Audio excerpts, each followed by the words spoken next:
বিভূতিভূষণ বন্দ্যোপাধ্যায়ের কাহিনী অবলম্বনে আজকের গল্প কুশল পাহাড়ি। গল্প পাঠে এবং সমগ্র পরিচালনায় শুভাশিস।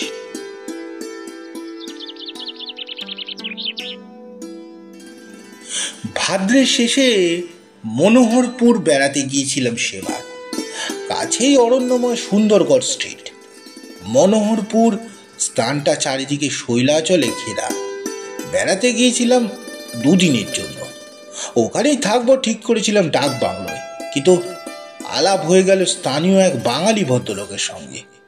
তিনি নিয়ে গেলেন তার বাসায়, ছাড়লেন না কিছুতেই। আমি বললাম, আপনার অসুবিধে হবে, হয়তো বেশি দিন থাকবো। তিনি মৃদু হেসে স্বস্তির নিঃশ্বাস ফেলে বললেন, বাঁচলুম, 2 মাসের বেশি কি থাকবেন? না, থাকুন না। না না, তবে কেন কিন্তু কিন্তু করছে? প্রবাসী বাঙালি বন্ধু, বাঙালি স্বদেশে না। জানেন তো সঞ্জীববাবুর উক্তি, যতদিন ইচ্ছে থাকুন, নিজের বাড়ি মনে ভাববেন। মনোহরপুর থেকে 9 ক্রোশ দূরে কুশল পাহাড়ির ভৈরব থান, অর্থাৎ দেবতার ক্ষেত্র। একদিন মন্মথবাবু বললেন, যাবেন সতীশবাবু, একটা খুব ভালো জায়গায়। কোথায়? খুব ভালো একজন সাধু আছে, বড্ড জঙ্গল, রাস্তাটা দুর্গম, গরুর গাড়িতে যেতে হবে। আমার সাধু সন্ন্যাসীতে দরকার নেই। জঙ্গল আছে তো? রাম জঙ্গল। তবে যাব। সুন্দরগণ অরণ্য প্রকৃতির লীলা নিকেতন। পথে পথে করম গাছের ফুলের ঝরা পাপড়ি বিছানো, লম্বা ঠোঁট ধনেশ পাখি আর বনটিয়া ডালে ডালে বেড়াচ্ছে। কচ্ছিত কোনো পর্বত চূড়ায় প্রভাতে সোনালি রোদ এলানো, কচ্ছিত কোনো পার্বত্য ঝর্ণার জলের ধারে লোহা জালি ফুল ফুটে পাথর ঢেকেছে। পথেরও শেষ নেই, অরণ্যরও শেষ নেই, মুক্ত শৈলমালা বেষ্টিত ভূমিস্ত্রীর শেষ নেই, প্রান্তরেরও শেষ নেই। বনে বনে ময়ূর, কোঠরা, ভাল্লুক, লেপার্ড। গরুর গাড়ি চলছে মন্থর গতিতে। কখনো ঢালু পাহাড়ি পথ উঠছে আমলকি গাছের ফল ভরা নত শাখা পোশাকার ছই ঘেঁষে, কখনো কুল ছড়ানো উপত্যকা বেয়ে নামছে জল ভরা নালার দিকে। কালা পাহাড়ি শৃঙ্গ ঠেলে উঠেছে ঘন বনের ওপর ভিসু পিয়াচের মোচাকৃতি শিখর দৃশ্যের মতো। সকাল সকাল গরুর গাড়ি ছাড়া হয়েছে। সঙ্গে ছিল চিড়ে, চিনি, কলা, দই, পাকা পেঁপে, বাড়ির তৈরি ক্ষীরের সন্দেশ আর আচার। পথে জোগাড় করে নিলাম বড় বড় ডাসা আমলকি, পাকা বনডুমুর আর কাঁচরা দাম শাক। বর্ষার দিনে পথে এত সৌন্দর্যর তুলনাই হয় না। ভাবছিলাম এই পথ যেন শেষ না হয়। শেষ হলেই তো আবার মায়া ফুরিয়ে যাবে, আবার পড়বে লোকালয়। তখনই শুরু হয়ে যাবে ব্ল্যাক মার্কেট, খবরের কাগজ, সপ্তাহে একদিন ভাত খেয়েও না উপদেশ, উদ্বাস্তু সমস্যা। এই সমস্ত মায়া জগতের মধ্যে যতদিন চলে চলুক না গাড়ি। বেলা 12টা। একটা বন্য নদী বনের মধ্যে ছায়া ছায়ায় ছোট্ট একটা জলপ্রপাত তৈরি করে লাফাতে লাফাতে ছুটে চলেছে। বর্ষার উচ্ছল জলস্রোতে প্রাণবন্ত। বললাম, কি নদী মশাই? কোয়েল নদীর শাখা। দক্ষিণ কোয়েল? নিশ্চয়ই। এই নদীর জলে একরকম পাথর পাওয়া যায়, বেশ সুন্দর রং। আপনাকে দেখাবো, মনে হবে চাইনিজ জেড। আসুন, আগে একটা বড় পাথর আছে, আর তার ওপর বসে খাওয়া দাওয়া করা যাবে। আপনি কতবার এসছেন এদিকে? ভৈরব ধারের সাধুদের সঙ্গে দেখা করেছি 4 বার। দেখবেন তিনি সাধু নয়, ভক্তি হবে আপনার। এখন কি আপনার কি বলা উচিত ছিল বোধহয়? আমার মতামত তো কাল শুনলেনি। সেই প্রকাণ্ড পাথরখানায় একটা শতরঞ্চি বিছিয়ে আমরা বসে পড়লুম। ক্ষুধার উদ্রেক হয়েছিল। সেই উক্তিতে আমার পেটের অবস্থার তুলনায় নিতান্তই অপ্রতুল আর অবাস্তব। ক্ষুধায় আমাদের পেটের ভেতরটা দাউ দাউ করে জ্বলছিল। এদেশের জলের গুণ আছে বটে, অগ্নিমন্দে ভুগছিলাম বেশ 1 বছর। ক্ষুধাবোধ একবারই ছিল না। বেশ পেট ভরে চিড়ে দই ফল খেয়ে নির্মল ঝর্ণার জল পান করে গাড়ি ছেড়ে দিলাম। এবার অনেকটা পথ আমরা হেঁটে গেলাম, কেননা সবসময় গরুর গাড়িতে যাওয়া বড়ই কষ্টকর। ছায়া স্নিগ্ধ বনবীথিতে বন্য কুসুম ছড়িয়ে দিয়েছে ঠান্ডা বাতাসে। অলস হয়ে এসছে মধ্যাহ্ন। এই দীর্ঘ অবকাশ মুখর নিবৃত নির্জন অরণ্য পথে কুঞ্জবনে শুধু পাখির মেলা। শুধুই সাদা মেঘে উড়ে যাওয়া মাথার ওপর নীল আকাশের মাঝখানে শুধুই ঘুঘুর ডাক দূরে দূরে গাছপালার মুখ ডালে। বর্ষার মেঘ ওঠেনি তাই রক্ষে। একটা কথা আমার মনে হচ্ছিল, নাগরিক জীবন থেকে বহু দূরে এইসব বনপথ সম্পূর্ণ নিরাপদ। চুরি ডাকাতি এখানে লোকেরা জানে না। সঙ্গী বললে, এদের কাছে রাস্তার বাস্ক রেখে যাবেন, চেনেন না জানেন না, এসে আবার নিয়ে যাবেন। আমি জানি রাস্তাঘাটে মেরে তুলে নেয় না, রিভলভার নেই, হাত বোমা জিপ নেই, ওসব শোনেনি এরা কখনো, চুরি জানে না। চলে কি এদের? চাষ তো তেমন করে না দেখছি। বীরহর জাত এদিকে বেশি। তারা বনের গাছের শিমের লতা তুলে দেয় সেখানে, সেই শিমই এদের খাদ্য। আর পাখি খরগোশ গিরগিটি সাপ এদেরও খাদ্য। অল্পেতেই সন্তুষ্ট, খাটতে চায় না। বহু আর তাড়ি খেয়ে 3 দিন বুধ হয়ে থাকে। টাকার মূল্য এরা খুব কম বোঝে। একটা বীরহর পরিবারের পর্ণকুটির চোখে পড়ল পথের পাশে বনের আড়ালে। পুরুষ নেই, মেয়েরা উদগুলে চিড়ে কুটছে।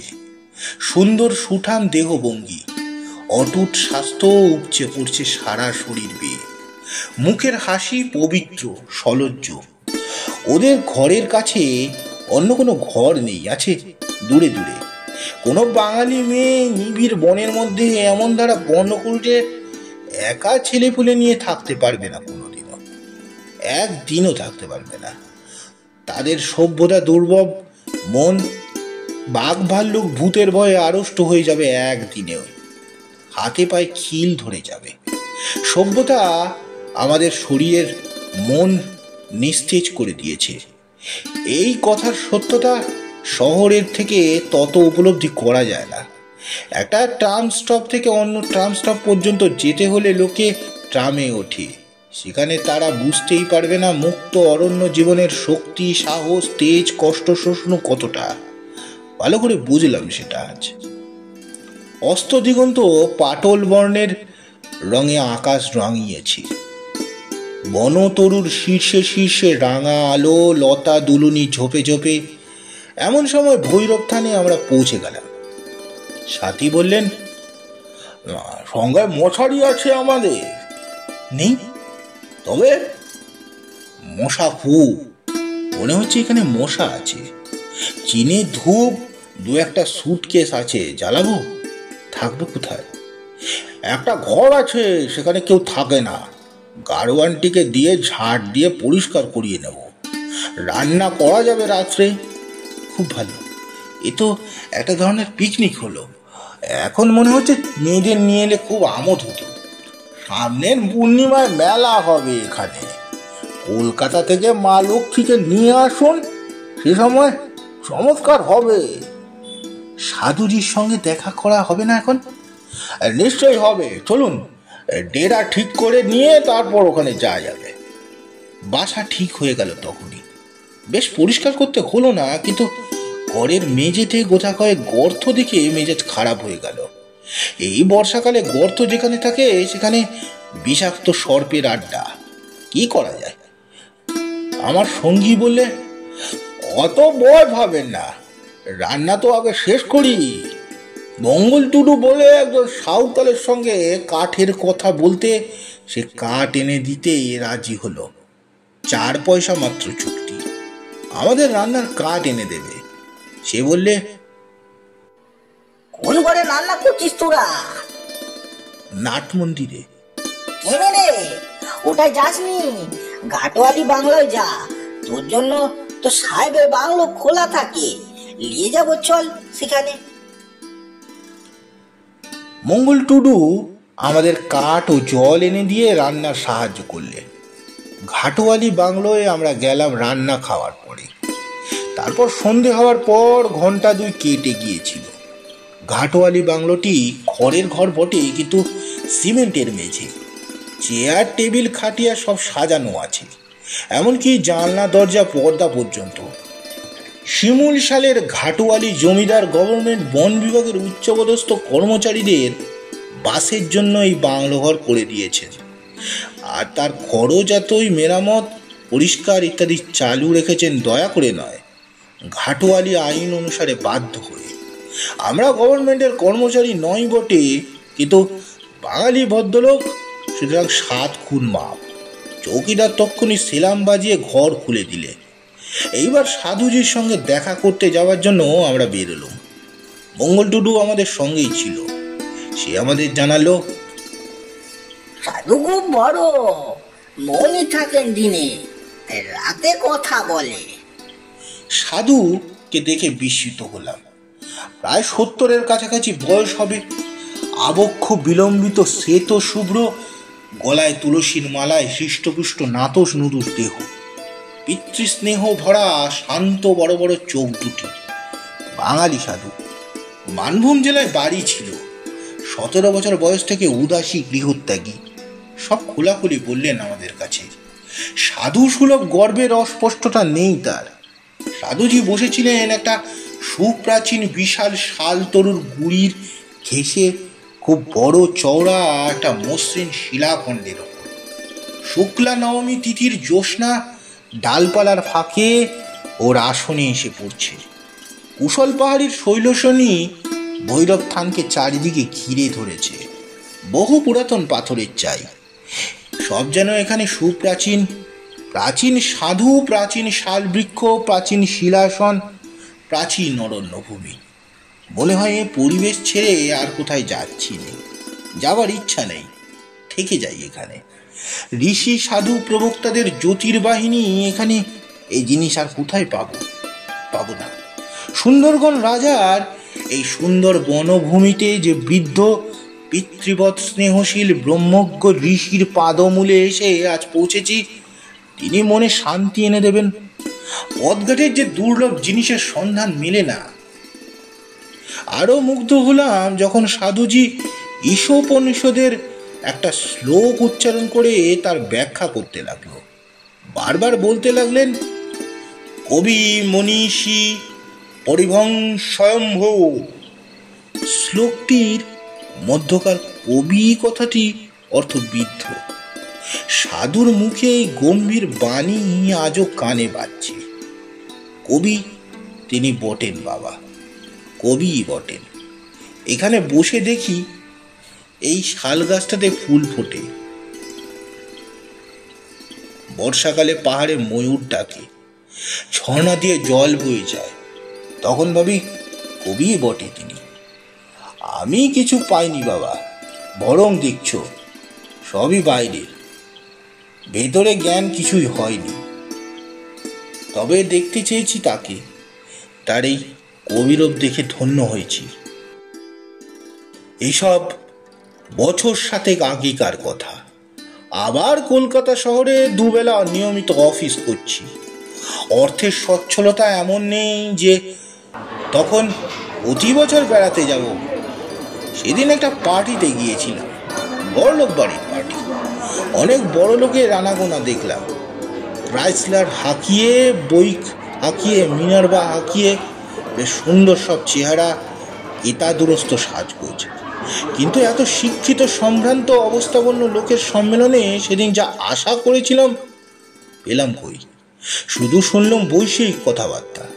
যেমন দেওঘরের বাড়িটা এবার আর যাওয়া হলো না। বড় ছেলের ইচ্ছে, আরও কিছু ফার্নিচার কিনে পাঠিয়ে দিলাম। কেউ গেল না গতবার, এবারও না। এটা তো রাখবো না, আমার তো নিজের সময় নেই যাওয়ার, ছেলেরাও যেতে চায় না। বিশনলাল দালাল 40,000 দর দিয়েছিল মার্চ মাসে। আমার স্ত্রী ইচ্ছা নেই যে বাড়িটা বেচি, অথচ যাওয়াই হয় না। আপনার রিজেন্ট পার্কের জমিটায় কিছু করলেন? হ্যাঁ, প্ল্যান স্যাংশন করতে দেওয়া হয়েছে। 80,000-এর ওপর এস্টিমেট দিয়েছে বকচি। ওরাই করবে। পি ঘোষালের বাড়িটা তো বাগচি করলো, চমৎকার করেছে। অথবা ইলেকশনের আগে এইসব শ্রমিক মজুরের গোলমাল কেমন মনে করেন? ভালো না, সব জায়গায় চলছে। এসব পার্টি মনে ভাবুন সপক্ষে যাবেন না, ইলেকশনের সময় তাদের মুশকিলে পড়তে হবে। সে তো বোঝাই যাচ্ছে। ইলেকশনের আগে দেশের মধ্যে বিরোধ দলাদলির ফল এই দাঁড়াবে। তারপর চলল বিশ্লেষণ, রাজনৈতিক তথ্যের বিশ্লেষণ।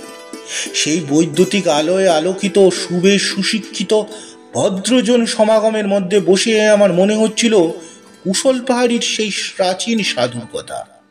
তার এই সুন্দর সরল বাণী নির্জন বনানী ঘেরা বট তলায় সে রাত্রে উচ্চারিত হয়েছিল। এখানে বসে আবার তার স্মৃতি জেগে উঠল। অতীত দিনের দ্রুত আধভোলা আদৌ মনে পড়া কোনো এক মধুর গানের একটি চরণের মতো। আরেকটি কথা তিনি বলেছিলেন, কি অদ্ভুত লাগছিল সেটা। ভরা বদরের বেতস কুঞ্জ আর শালবিথির পরিবেষ্টনীতে মস্ত একটা বাণী। তিনি বলেছিলেন, মুক্তির ধারণা বন্ধন আছে বলেই আছে। যথার্থ বিচারের দৃষ্টিতে মানুষের মুক্তি নেই, বন্ধনও নেই। ব্রহ্ম এক অচিন রাজ্য, যে রাজ্যে যায় সে বোঝে ব্রহ্ম দ্বৈত নয়, অদ্বৈত। তাও নয়, তিনি শাস্ত্রের পারে বাদানুবাদে ও পারে, দ্বৈতবাদের প্রতিপাদ্য নয়, অদ্বৈতবাদেরও প্রাপ্য নয়। অনুভূতি একমাত্র জিনিস। মানুষ মুক্ত আছে, কেবল সে সম্বন্ধে সচেতন নয়। সে মানুষ সদা মুক্ত, সে মানুষ। কিছু করতে হবে না, কিছু সাধনা করতে হবে না। অনুভূতি উত্তরায়ণের সেই অভিযাত্রী, যা তাকে পলক মুক্তি জ্যোতির্লোকে নিয়ে গিয়ে তুলতে পারে। বিশ্বাস করো বাবা, মানুষ মুক্ত। সেই নিজেকে নিজেই বেঁধে রেখেছে। সেই অনুভব করুক, সে মুক্ত, সে মুক্ত, সে মুক্ত।